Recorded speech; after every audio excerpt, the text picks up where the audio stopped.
IVM.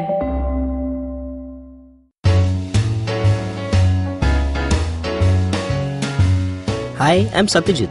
Hi, I'm Racheta. Welcome to Paperback by the Open Library Project. We have as our guest today Ashdin Doctor, host of the Habit Coach podcast and founder of Awesome 180.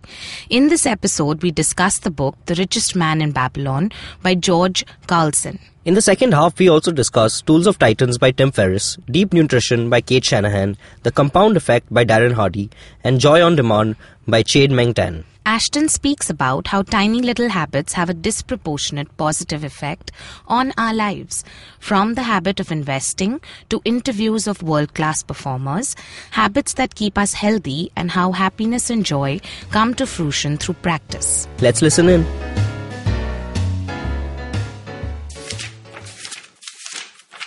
Mark you well my words, for if you do not, will fail to grasp the truth that I will tell you, and you will think that your night's work has been in vain. Then he looked at me shrewdly from under his shaggy brows and said in a low, forceful tone, I found the road to wealth when I decided that a part of all I earned was mine to keep, and so will you. Then he continued to look at me with a glance that I could feel pierce me, but said more. Is that all? I said. That was sufficient to change the heart of a sheep herder into the heart of a moneylender, he replied. But all I learned is that all I earn is mine to keep, I demanded. Far from it. Do you not pay the garment maker? Do you not pay the sandal maker? Do you not pay the things you eat? Can you live in Babylon without spending? What have you to show your earnings from the past month? For what the past year? Fool, you pay to everyone but yourself. Thank you, Ashdin Doctor. That was an excerpt from the book The Richest Man in Babylon by George S. Carlson. We'll be right back after this to discuss the book in more detail. Did I just catch you on your way to work? Or did you end up pulling an all-nighter? Let me guess. You have a packed schedule for the day, the week, and probably the month and the year. That's a lot for your mind to handle, don't you think? This buzzing chaos also brings tons of negative thoughts. Am I right? Try spinning that bottle in a positive direction with me, Chetna, on the Positively Unlimited podcast, every Monday on IBM Podcasts. It's time to change your life one alphabet at a time. Welcome to Paperback by the Open Library Project. I am your co-host Satyajit, otherwise known as Onion Knight in most food circles. I am hosting this podcast with my co-founder at the Open Library Project, Racheta Sharma. Hi guys, my name is Racheta and I'm an ex-banker who gave up my banking profession to follow my passion and run libraries across the world. The Open Library Project is a non-fiction book library service offered to businesses on a subscription basis. We're trying to move away from the run-of-the-mill library concept by setting up rotational and locational curated libraries at co-working spaces, corporates and business incubators. The idea here is to create value, build a knowledge community and encourage a growth mindset amongst our members. Today we have with us on the show Ashdin Doctor. Ashdin is the host of the Habit Coach podcast on IVM. He has spent the last 5 years understanding how to optimize the human body and our lives. He partners with experts in various fields and is a voracious reader. He believes that change comes from the little things we do each day and coaches people on tiny habits that make a disproportionate impact. He is also the founder of Awesome 180. Welcome to the show, Ashdin. Thank you. It's lovely to have you on the show. And firstly, many congratulations on completing 50 episodes of Thank you so much. 50 episodes. Yay. That's amazing. Yes. And secondly, like you started, talking about the richest man in Babylon and an excerpt from the book. So saving, like we all know, is like a big habit, which, you need to sort of inculcate in your life. Investments and savings. Correct. So, tell us about, how this book helps someone to, sort of inculcate that habit. Correct. So, in fact, with many of my clients, whenever I talk about, you should start thinking about your food, you should start thinking about it. And if I talk to somebody, they'll say, but I first have to earn. Mm-hmm. Yeah. And earning and being financially stable is such an important aspect because if you're not, then everything else falls out the window. Right. Right? So I found this book was a brilliant way to at least start the conversation about money. Yeah. Money is so difficult to talk to people about because nobody wants to share about how they're earning. Yeah. The principles from this book are so simple. And like you read, the entire book is almost non-fiction-y. Yeah. With a very, it's fiction-y with a very non-fiction-y overtone to it. Right. So one of his principles is 10% of whatever you earn, put away, and that is the payment to yourself. Yeah. Right, Okay. which is where this particular first thought started. And the next one is, how do you get out of debt? Yeah. He speaks Right. about that. He speaks about how you should invest your money so that your investments start making more money for you. And right. all through lovely parables and stories of people who made mistakes, acted like fools, and you can actually relate to such things. Yeah, so even when I was working, so I'm an ex-banker, like Correct. I mentioned. Yes. And so when I was working with the bank, when we're, giving somebody a loan as well, they take about 40% of your income as net take home, out of which they assume that, you should, after all your expenses, be able to save 20% of your income. Correct. And then, you're eligible for a loan. So, yeah, it's pretty much in lines with what the book But talks about. how many people actually end up saving 10%? 10% of Yeah. them. Right? Who does It's it? just like- it should be done by everyone, but It should be default, like Yeah, a yeah. separate bank balance, a separate bank account, and just store everything. should be there. auto debited from your salary. I think that that makes is the the most sense. best way to Yeah. do it. That in does this day and happen age. in a lot of countries where they so they don't put it like into savings, but they put it into life insurance or Correct. some other form of insurance for yourself. So yeah. So fascinating. This is a habit that I think everyone needs to develop at some point. And earlier in life, the better, I guess. to Yes, start saving, absolutely. right? Yeah. Because in fact, like this book talks about compounding. Okay. Right? Right. And compounding is such a important topic with habits as well, because habits compound. Yeah. You start by something small and tiny, and over the year it compounds to something so much bigger and Yeah. huge. Yeah. And that's the same thing with money. Right. So Right. this whole I love the idea of compounding from this book, and then after that I read the other book that we're going to talk about, which is Compound Effect. Yes. Right. I think another thing Yeah. that the book talks about is luck and how to try and get luckier. Correct. Right? Yeah. And, being business people, all three of us on the show, we know that luck is just this thing that from the outside looks like people are getting lucky. Yeah. But the truth is that you've tried maybe 100 times or 200 times and one time you got lucky. Absolutely. So Yeah. what are your thoughts about luck as a habit? How do you... You have to create it. You have to create You it. have to be present in order to be lucky. Right. You can't Yeah. sit at home and expect to get lucky in whatever you're doing. And, Yeah, and it's a numbers absolutely. game at the end of the day, right? Right, So yeah. the more you put out, Yeah. hopefully the more you get back.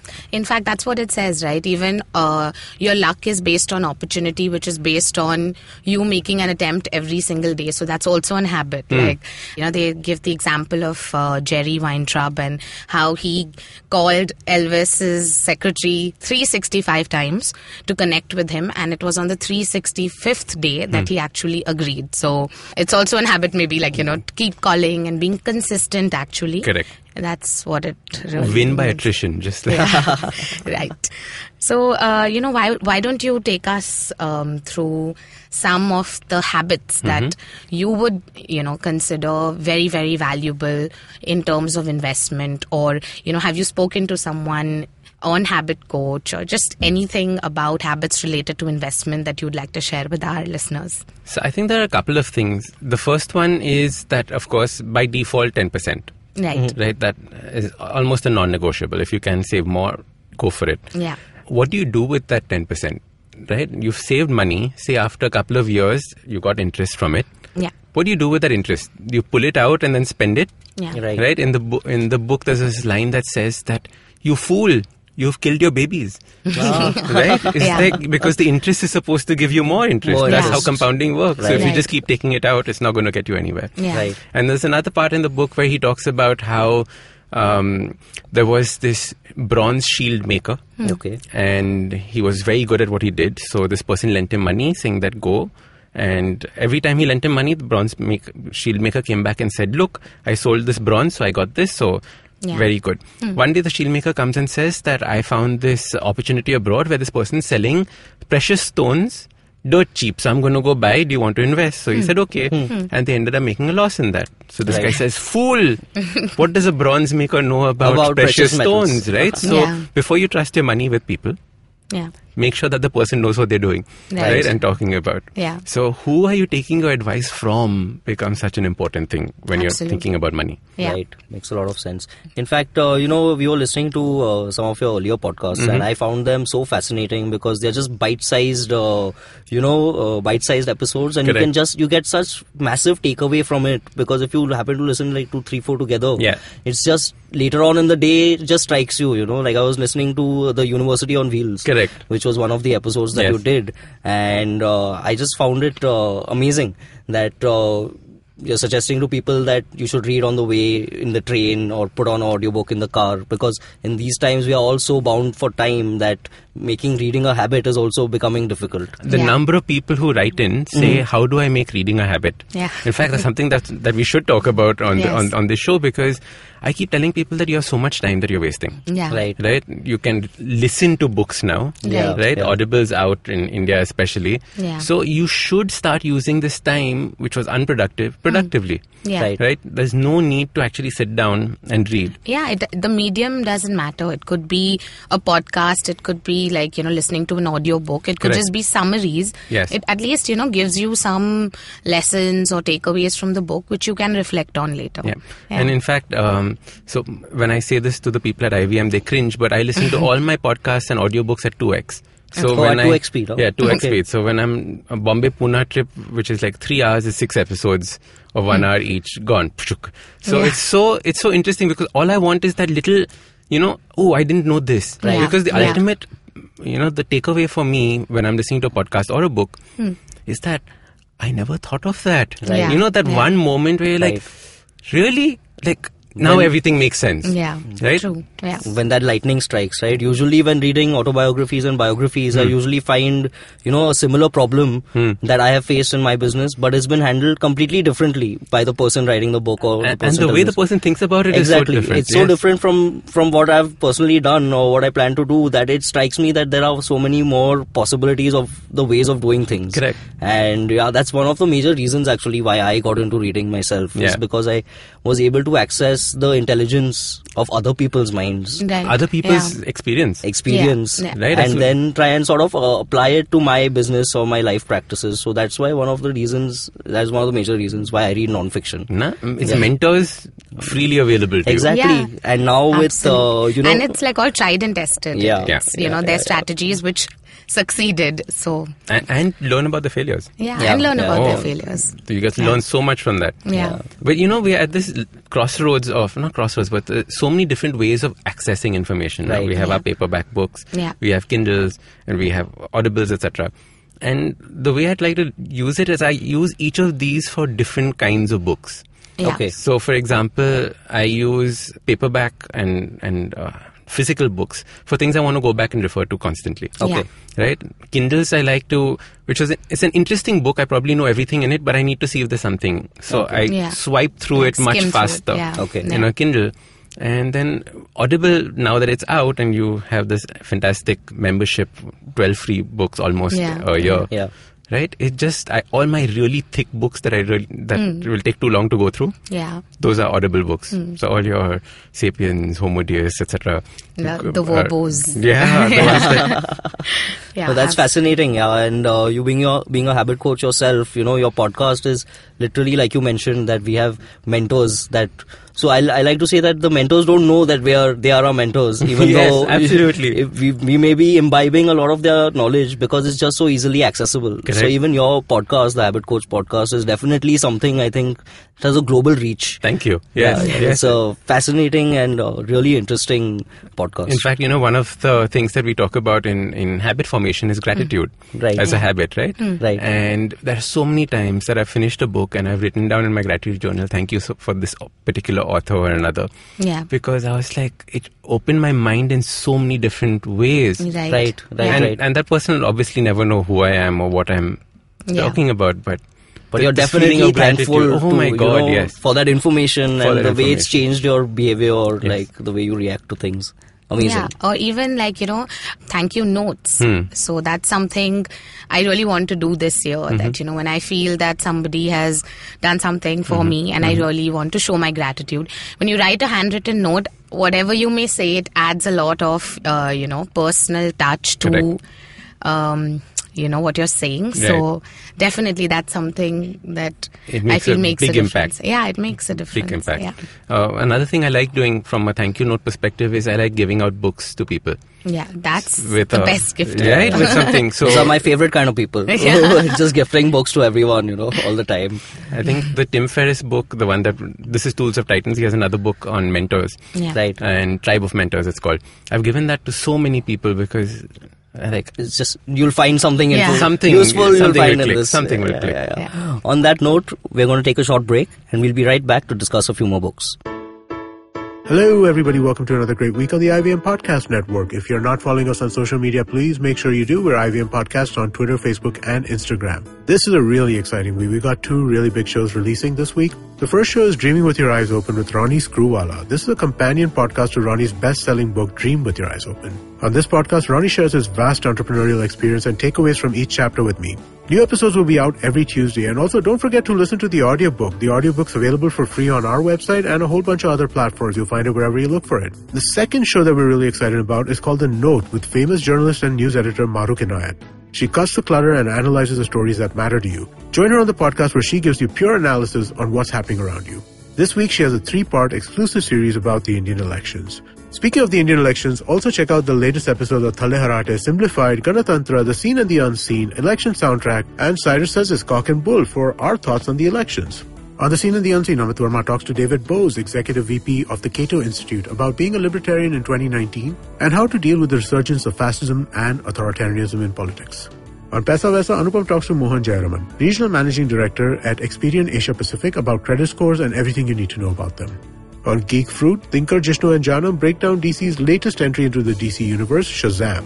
On IVM Likes, the IVM staffers are joined by video producer Gauri Pandit to geek out over Game of Thrones. They talk at length about the final season, fan theories about the show's ending, whether the books will ever follow up, and a lot more. On Dating is Garbage, post an episode that discusses marriage, it's time to discuss live-in relationships. Kavya Bector joins the team to throw some light on arguments often raised against living in. And with that, let's get you on with your shows. Welcome back, guys. We still have with us Ashdin Doctor, host of the Habit Coach podcast. Hi, Ashdin. Welcome back. Thank you. So the next book that we're moving on to is Deep Nutrition by Kate Shanahan. So tell us a little about this book, Ashdin. So there are only 2 books that I have picked up and started reading and then got super scared halfway through and stopped. And they aren't horror books. Non-horror books. They're non-fiction books. So this is one of them. It's called Deep Nutrition. Okay. Right? And I've read many nutrition books over the last 5 years. And this one is brilliant because what the author did was she went to tribal societies and saw how tribal societies eat food. Right. Because that's the closest to what nature would have intended humans to eat. Yeah. And identified 4 pillars that all food should be part of. Okay. Yeah. And the reason why I like this book is that she goes into such detail about every aspect of our food. And there's one important thing that she talks about, which is called epigenetics. Okay, so whenever we think of genetics and DNA, we think that we are predisposed, हमको diabetes होगा, क्योंकि my father had diabetes, I love diabetes. Genetic hair. Right. I'm like this because genetic hair. And you keep blaming genes for everything. Yeah.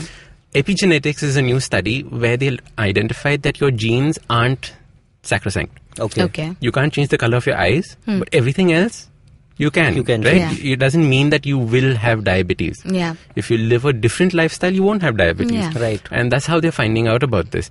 And they're looking at what are the kinds of foods that create these changes in our DNA. Right. Okay. And so many foods are things that we consume all the time. So, for example, vegetable oils. Yeah. You know what vegetable oils are? Safflower, safflower, all those, those rice bran oils. Yeah. Those change your DNA for up to 5 generations.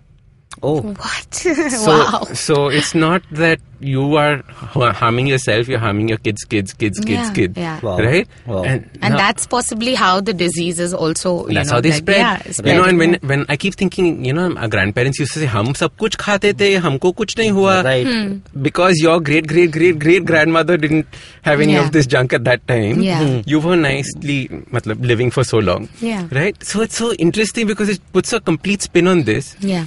And now you've read this and you're like, shit, I'm screwing Falling this in for the the next same, generation. There's no point. This whole world is over. Nihilism. Plastics are doing this to you. This is doing this to you. Yeah. So, does the book talk about, foods that you can eat to sort of sharpen your memory or yes. for improvement? Correct. So Yeah. it does a lot of that. Remember, this is primal stuff, right? So they're Yeah. talking about 4 pillars of nutrition. So the first pillar is fresh food. Okay. So Like raw food? Raw food. So Okay. all communities had some element of raw food. So you think about Japan and sushi, obviously that's the first one that pops to Yeah. mind. Yeah. Vegetables in the raw state. Right. Yeah. Right? The next one is fermented or sprouted foods. Okay. Right. So there are certain enzymes in foods that you can't necessarily digest, so you need sprouting. Yeah. Fibrous food to Fibrous sort of, foods, yeah. right? So all your beans you want to sprout. As well as fermented foods. Fermented foods are because they add gut bacteria. Yeah. And gut bacteria is extremely important. Yeah. So that becomes another pillar. So you have to have this in your life. Then for the non-vegetarians, because the rest too are for non-vegetarians, is meat cooked on the bone. So Okay. all this whole trend of boneless chicken, etc., that's not necessarily how we're designed to eat. Okay. And the other is organ meats.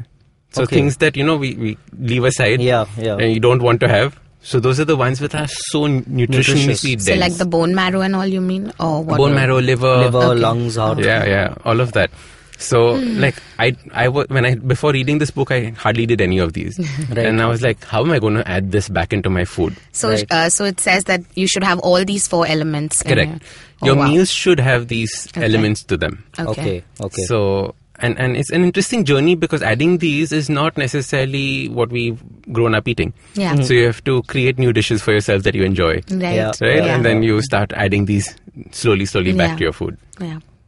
Sounds fascinating. I hope it's not as scary as you described, but I think most of our food habits is going to make it as scary as you have described it. Yeah, if for not sure. more. For sure.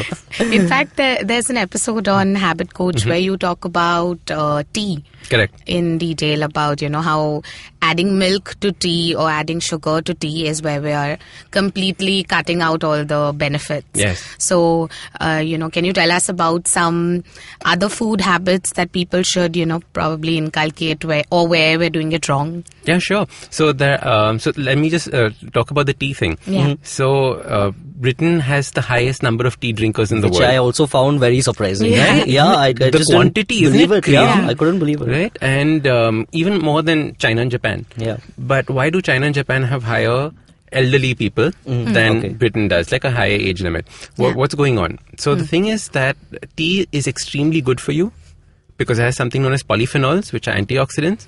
But as soon as you add milk to it, the milk traps these antioxidants. So you don't get them in your system. Okay. Okay. Which is why tea drinking with milk is far worse than tea drinking without milk. And tea drinking without milk actually has benefits. Okay. Similarly, there are so many things that we can do every day to change. So there are things that I call active habits. Yeah. So I choose to eat a salad is an active habit because you're making Yeah. a choice. Right. Yeah. But for example, if at home I just exchanged all the vegetable oils, which since we were discussing this, with olive oil, coconut oil, butter or ghee, Okay. Yeah. I call those passive habits because now there is no vegetable oil coming into your daily food. Right. Right. Because you just made a small switch at home. Right. Yeah. Right? Yeah. It's a passive habit. Now you don't have to ever think Ever about think it about it, yeah. again. Yeah. Another passive habit is moving from your white salt to pink salt. Okay. Okay. Right? So pink Himalayan salt has potassium in it, which balances out the sodium content of Okay. salt. Okay. So it's far better for you than your white salt. Okay. So these are like nutritional small changes that you can start making. Yeah, absolutely. And these are passive habits. You don't And have to they're think about easy, them. yeah, And yeah. they're so easy. Yeah. Yeah. Great. Yeah. The next book that we're moving on to is Tools of Titans by Tim Ferris. So Tim Ferris is one of I think a lot of people's favorite author, Yeah. And tell us a little about what's in Tools of Titans. It's I think it's a compendium of interviews that he's done Yeah, with a lot of 200 interviews. Correct. Because of his podcast. because of his podcast and the Right. knowledge gleaned from that podcast. So tell us a little bit about this book. What I like about his book is the way that he structured it. Okay. Right? He's made it into sections. Let me read them out. So the first one is called healthy. The second is called wealthy. Okay. The third one is called wise. Oh, wow. So it's so nice. Yeah, He put yeah. like what are the habits of healthy people, wealthy people, and wise people. Yeah. Wow. And you start going through this book and you're saying, this is easy to do. I should start doing this. So there's so many ideas that start coming out from a book like this, and it's a fairly thick book. Yeah. So it will take you a while to go through. And these thick books are what I call a secondary book. So you'll have a thin book which I'm reading, and I sprint through, and this is what I take a while to go through, make my notes and markings. But the best part is you can just read like one chapter, put it and away. Then come back to it after say 2 days, 3 you days can if you open have to. any page like this at random, Right. and read. And pick up lessons. You don't need to go through the whole book You don't have also. to go You through can the pick whole and book. choose what You may have stuff interest by you. Tony Robbins, you have stuff by Arnold Schwarzenegger, you have strange interviews that he's had over the years, and things that he's picked up from them. I think the stranger the person, the wiser the reply you get in the interviews. The more twisted No, he's one. also like, sort of addressed a lot of important topics like depression and anxiety and things that we all, I think, in today's world are facing more than before Yes. because, of work or It's just the living nature of alone. our It's just existence is more stressed than it was maybe 100 years ago. In fact, what's missing in today's society is a guide, right? People are growing up without guides. Nobody's teaching somebody how to work. You're expected to get a job and you're expected to know how you should be working. Right. Nobody's taught you that, it's more productive if you work for 20 minutes instead of working for 2 hours. Yeah. Nobody teaches you these things. Yeah. And what's interesting is about if you go back to the way the Romans did it, they all had apprentices. That means you worked with somebody, you learned the trade, and then you continued. Right. Yeah. Right? For me, I see books like this as being mentors. I see books like this. I'm almost an apprentice to this, saying that if they are doing it, maybe there is some value in learning from this. Right. Yeah. In fact, I read something today which is so interesting that I'd like to share it with you.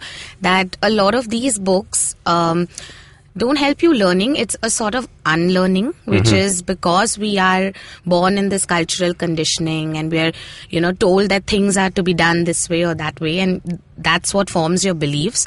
When you read such books, they actually help you unlearn what you've just been blindly following. Correct. And they make you learn, ways of how or what you want to or how you would lead your life, based on your own decisions or your experiences, which is, it's a very fascinating thought to me. Yeah, because, the first step of any change is cognizance. Right. As soon as you realize something, now you can start making a change. Yeah. Right? Yeah. You can't change something you didn't know about. Yeah. So self-awareness, I think, is the... We need a basic guide to cognitive thinking, or to start thinking To start cognitively, thinking. right? To start thinking, basically. Yeah. Which is definitely, you mentioned it, it's definitely missing from today's life. Correct. A kind of guide as to how you should be carrying yourself, right? Yeah, and another... I think you can write that... I think you should do that. I think you should do that. Another habit coach podcast on procrastination. I think people should listen to that to sort of get their... Act together. act together. Great. The next book that we're moving on to is Joy on Demand by Chade Meng Tan. So tell us a little bit about this book, Ashdin. So this is a book that I found extremely cute. Okay, meditation is such a heavy topic. Right? Yeah. As soon as you say, "Oh, do you meditate?" I can't meditate. If I sit down in one place, my mind is always occupied. Right? Meditation becomes this huge, big thing. Yeah. Not realizing that meditation is actually very simple. When you say I meditate means what? It's like saying I sport. Yeah. Right? Oh, okay. Right. I sport. Matlab, in sport, what do you do? Basketball, hai, there's cricket, there's football, tennis, everything, whatever. yeah. So there are so many different forms of meditation. Yeah. Okay. Right, that we don't think about. So meditation is just a big, broad topic. He's a form of meditation and he's broken it down into different ways of addressing it. So he's a Buddhist, almost monkish, but not necessarily monkish, working in Google. Oh. Right. So now, so he's the guy who's brought about all these thoughts on mindfulness and stuff in Google. And he has this techie style of approaching things. Okay. And musty style of, like, it's full of little cartoons and caricatures and people running away from elephants being chased. Right? So it's a fun book to read. But the principles are very deep. So he talks about, obviously, the standard meditation practices like watch your breath. And then he moves to things like understanding compassion, right? Okay. Being comfortable being sad, right? Because he's saying that the world's not always going to be happy and hunky-dory, right? So there will be elements of sadness. Can you be comfortable in sadness? Yeah. Right? And can you feel another person's pain without you being affected? Right? And understanding this compassion as a thought is beautiful, especially when you start meditating. Because when you start meditating, all sorts of thoughts come to your mind. Right? In fact, I keep telling people that today, everyone's scared of being alone. Right? Being alone with their own thoughts. Right? Our mind is screwing us over far more than anybody else. It's quite a scary perspective in today's day and age, right? I also think social media has made it impossible for us to even do that, because the minute you're alone, it's like, okay, let me check my phone, Facebook, let me check Instagram. You're barely giving any time or thought to yourself. Correct. And taking that time out just to sit and say, how are you feeling? Right? It goes back into the whole cognizant thought. Right? How are you feeling? And it's a powerful question to ask yourself. There's in fact one form of meditation which he calls no pain. So no more pain, which is, you had a toothache yesterday, all of last week. Now that the toothache is gone, you forget about it. Right. But have you ever thought about the feeling of not having that pain? Right? And can you start using that to be happier? To be happier and bring joy. That's a fascinating. That's a really great thought. Because you'll be so bogged down thinking about, I'm in pain and my tooth is hurting. But you don't give the gratitude for when it's not hurting. When it's not there. So that's a great tip. The absence of pain. Great. And a date with yourself. And the last book that we're moving on to is The Compound Effect by Darren Hardy. So the compound effect also talks about happiness and joy and how you can compound these things throughout life, right? Correct. So I just think it's so relevant because it says that, make a goal for yourself and then break it down. Because when I fail at something is usually when I go like, oh my God, I haven't been exercising. And then the next day I'll go and run for 1.5 hours. Correct. And then you're like, it's done. Then you're not going because you're in too much pain or whatever. Yeah, ever. So you rather do 10 minutes or 15 minutes, and then progress. But I think most of us, when we want to start doing something good, we just go overboard to the next extreme, and then you're like, it never actually turns out to be consistent. So I call this phenomenon self-sabotage. Shooting yourself in the foot.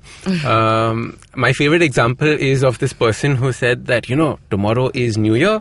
So I'm going to wake up in the morning at 5 o'clock and I will go for a 1 kilometer run or 5 kilometer run or whatever, some impossible goal she gave. She's never woken up at 5. Never run 5 kilometers. Tomorrow she's going to do both. Like, how are you planning on doing both tomorrow? You're setting yourself up for failure. Right? And that's completely self-sabotage. Right. And this book, Compound Effect, breaks it down so nicely.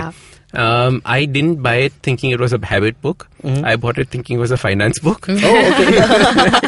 I had no idea. But the compound effect, that's what this Babylon was talking about. I need to read it. Right. And I started reading it. But you can actually apply it to your work as well, Absolutely. Right? Completely. So everything that we do. Anything and everything, Right? The podcasts, right? If you listen to the early episodes of my podcasts and after now episode 50, there's such a difference in the way that I'm doing the podcast, I'm sounding, it's especially to me. It's compounding. You're practicing, it starts getting better. At it, Right? And this incremental tiny change, which when you're looking at it doesn't really make a difference, but when you now see it in its totality, suddenly makes such a big difference. Absolutely. And that's what the whole compound effect thought is. If you ever Google compound effect, not this book, but the compound exchange, the mathematical part, you'll be surprised at the way money just multiplies and grows in your bank balance if you compound it.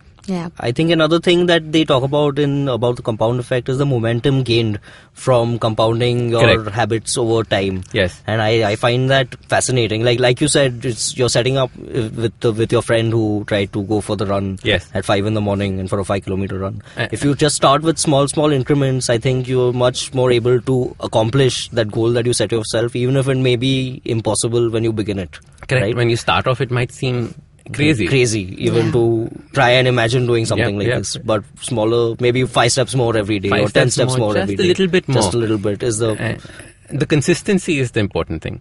And there's this one beautiful principle, I don't know if it came from Compound Effect or another habit book, which talks about never miss 2 days in a row. And I've upnowed this as something that I keep telling people, right? One mistake happened, you didn't do something on one day, chalega. Right? That's life. We are human. It happens. Right. Never miss the second day. Yeah. Because then missing it becomes the habit. Yeah. Okay. Right? So never miss it 2 days in a row. It's a fantastic principle to live by. I'm really Great. charged up after this podcast. You know, another book that I read that had that was about habits too was The Power of Habit by Charles Duhigg. Correct. And I happened to read it last year. And it talks about similar things where, you create your habits by doing small things in repetition, and then it becomes a habit eventually over time. So I found that book absolutely fascinating. In fact, I think it's one of the most famous habit books. Right? He's the one who talks about the habit loop. Right. And how every habit starts off with a trigger followed by an action followed by a reward. Right. Right. And every other person talking about habits has some format or the other on this habit loop that they've tweaked around. Yeah. But that's the basic principle of it. You need some sort of stimulus in order to start it. So I think it's like a combination of, disciplining yourself, consistency, and then, not backing down from what you've decided to do. Correct. Taking small steps towards it. Like even before deciding, why is this important for you? Yeah. Right? Many times we start off habits saying that, someone said it was good, so I'll try it. Yeah. That's not the reason why you start. You see it making an impact in your life, then start it. Yeah. Right? Just because it's a good thing to do, don't start it. Right. Because once the conviction is there, then the consistency will come. Yeah, and usually the reward follows with, in due time. It's not something you get like immediately. Yes. Yeah, No so instant gratification Yeah. here. Yeah, delayed rewards. Delayed rewards. That's what makes it more difficult, I think. So, yeah. but If you got a chocolate every time you went for a run, you go for a run.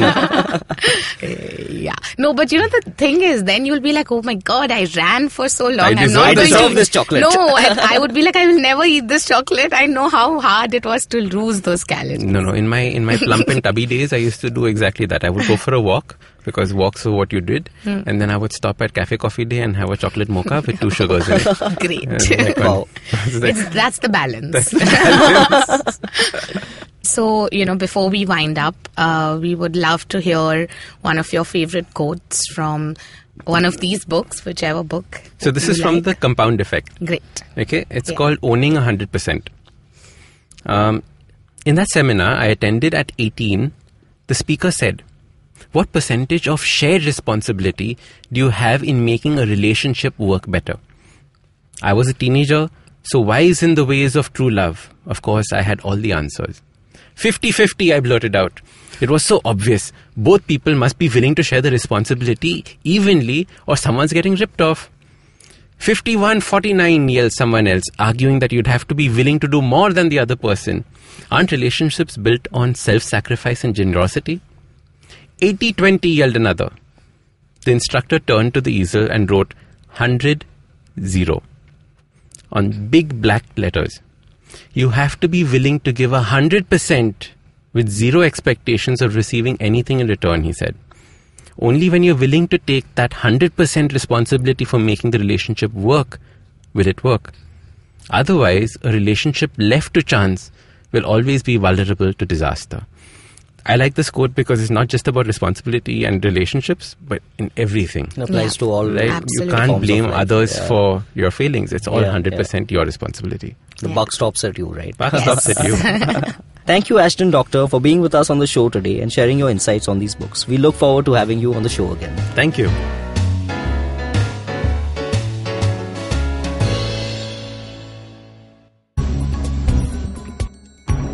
How does one separate news from opinion?